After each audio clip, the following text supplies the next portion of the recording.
Yo, what's good YouTube? It's your boy Esda, and we back with another video. But in this video, I'm gonna show you guys some of the defensive, offensive settings, the best coach settings, coaching sliders, and the timeout settings. Some of y'all been asking me like, what settings do you use, or what's the best settings for me to use? My AIs are playing terrible defense. When I play on-ball defense, I suck. If I play off-ball defense, the AI suck. I'm about to show you guys the best way to run plays, to just get open, to play perfect defense, the best defense they can lock up. We about to get into it right now. So defensive settings, you want to go ahead and put your on-ball pressure to tight. You can put tight or smother. Smother is like the better, but smother, they're gonna foul more and it's gonna be more annoying. They might foul with like 0.5 left on the shot clock, so I wouldn't choose that. I would just stick with tight. Tight, they're gonna play as tight as they can without fouling. You're not gonna have to worry about the other team getting into the bonus or nothing stupid like that. So tight for on-ball pressure. So now for off-ball pressure, you want to go ahead and put deny ball. Deny ball is the best setting you can choose for off-ball pressure because it's just gonna let the AI like try to steal the ball, get in the passing lanes. They're just gonna try not to let their assigned man get the ball, because you don't want them to touch the ball. You don't want them to be sagging off. You want them to play defense, try to deny them from getting the ball, and then when it's time to play on-ball defense, you got to play some tight defense. Alright, so next you want to go down to on-ball screen, and on on-ball screen you want to set it to switch all. The reason why you want to switch is because you don't want the AIs to just be staying on one man when the screen is set, and then this is going to leave them wide open, especially when you're playing off-ball defense. The AIs are not going to react to the screen, so you want to make sure you put this on switch.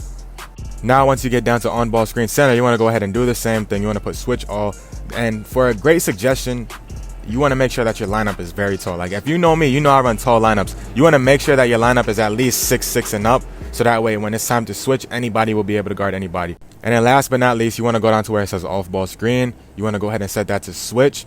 Now the reason why I only touch these settings is because those are the main things that I get annoyed with.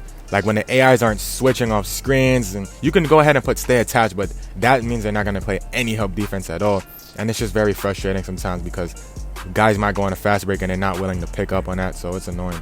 So once you go down to your offensive settings, you want to go ahead and go to play selection, and you want to go ahead and put quick 5 out. Now in order to get this play, you have to get the Bucks playbook. You got to go to play selection once you're in the game, and you put quick 5 out. As you can see, it's going to be the power forward who's the main ball handler up top, and then 2 guys on the left side, 2 guys on the right side. Is going to create a lot of space. You can just speed burst past the defender. If they're running a zone, it might be a little tricky, but trust me, quick 5 out is the best way to go.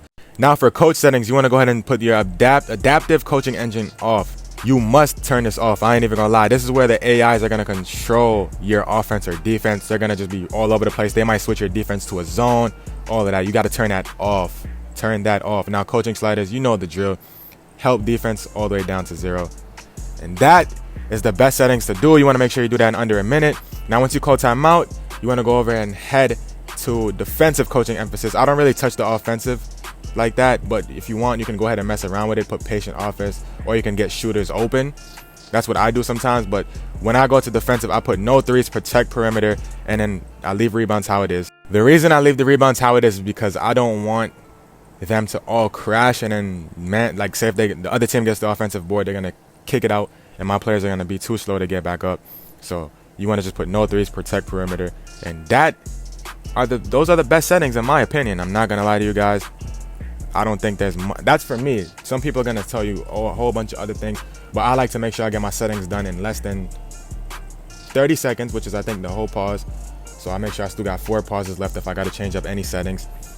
Now let's say you're playing against somebody who has a player on the court that can't shoot at all. Let's say he's running like Artist Gilmore or just somebody that can't shoot. You just want to off ball and control that person and just stay in the paint. Run a man. And the person that can't shoot, you control the defender and you just sag off and stay near the paint. And that's my best advice for every defensive setting in the game. As y'all see, if you be in my streams or you watch me play, you know I go crazy. These are my settings. I'm not telling you guys nobody else's settings. You could go ahead and watch Ty Debo, DBG. Shout out to all those big YouTubers. Carlos Story. I don't know if they have any setting videos. But this is S-Dots. Y'all came to S-Dots video. Y'all know I be going wild. Yeah, man. If y'all made it this far in this video, make sure you hit that like and sub button. Turn on post notifications if you haven't. I might just have some gameplay going. I might commentate over it. Why not? Let it fly. The score is 61-54. We going crazy with LeBron. I ain't even gonna lie. We got 21 with LeBron James. pulling up for a 3, and that's a green, bruh. This gameplay is before season 8, so don't judge my team that much. My team right now, we got Zion at the 2, LeBron at the 1. We got Bill Russell, James Worthy, and then Porzingis. We got rid of Porzingis though, and then we picked up Draymond Green. We got a few new pickups. I ain't even gonna lie, we're gonna drop a new video with my new team update. We throwing up lobs to Bill Russell, but he missed. We still up 10, so we good. But comment down below in the comment section as well. What are y'all thoughts on season 8? Do y'all like it? Is it a W? Is it an L? Let me know down below. I'm gonna be replying to some comments. But my thoughts on it, it's a W. Knowing that we got a few free invincible cards that we can get. We got a Luka, we got a Moses Malone. Got a lot of new things, y'all. I ain't even gonna cap, bro. Y'all better take advantage of the season. This season, you can get a lot of cards, especially if you're just now starting my team. Your team can be crazy. I ain't even gonna cap. There's some dark matters that are buyouts now. Y'all can just do a whole lot. I'm telling y'all, if you don't have a dark matter in your team yet, then you doing something wrong.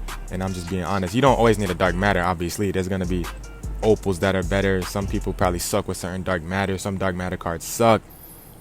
But if you don't have at least one free dark matter in your team, like at least a Steve Nash, a George Mikan, a J.R. Smith, then y'all got to get to the grind. Y'all not grinding hard enough. But as y'all see, your opponent has left the match. The reason why I hate playing 2K is because I can't play a full game. I'm always making somebody quit. And you know why? Because of these settings. These settings that I'm using allows me to score so much, get to the paint so easy, get open shots, play great defense, and it's just great, bro. I ain't even gonna cap. These settings that y'all see, I'm making sure I put the settings on right here. We put it to tight, put it to deny ball. We make sure we put switch. And what I try to do is like I said before, I try to make sure I do it before the time gets down to 4 pauses, so that way I can make sure I have 4 pauses left. We put 5 out, go down to code settings, turn that off, coaching sliders, bring it down. We still got 8 seconds left, and there we go. That's how you got to do it. Once you master that, you're going to be good, bro. And another tip, since this is basically a tips and tricks video, god damn, I ain't even going to cap. When you are in the 4th quarter, and say if you're those guys that run only your starting lineup, what you can do is just call all your timeouts until you have 2 left at the start of the 4th quarter. Because you're going to have 2. Once it gets to the 2 minutes and 30-second mark in the 4th quarter, they're going to take all your timeouts away. You're only going to have 2 left. So you might as well just call all your timeouts until you get down to 2 timeouts left, and you'll be good, bro. That's another tip right there. And just saying that in case if you want to call your timeout, do the timeout settings. But that's just another tip. But yeah, with that being said though, I'm probably gonna cap the video off right here. Make sure y'all hit that like and sub button, turn on post notifications if y'all haven't, bro. I appreciate every single one of y'all for watching this video. We on the road to 3K subs. I've been slacking, been having a lot to do, been having some school stuff, some driving stuff, a whole lot of stuff going on. It's for the better. Just know that once it gets out the way, we're gonna be on the grind. Hopefully this summer we can get a lot of IRL content. Not even hopefully, we will get a few IRL content. We'll do some streams. But yeah, man, like I said, like, sub, post notice, comment down below what you think on season 8. Don't forget. And I'm out, y'all. Peace.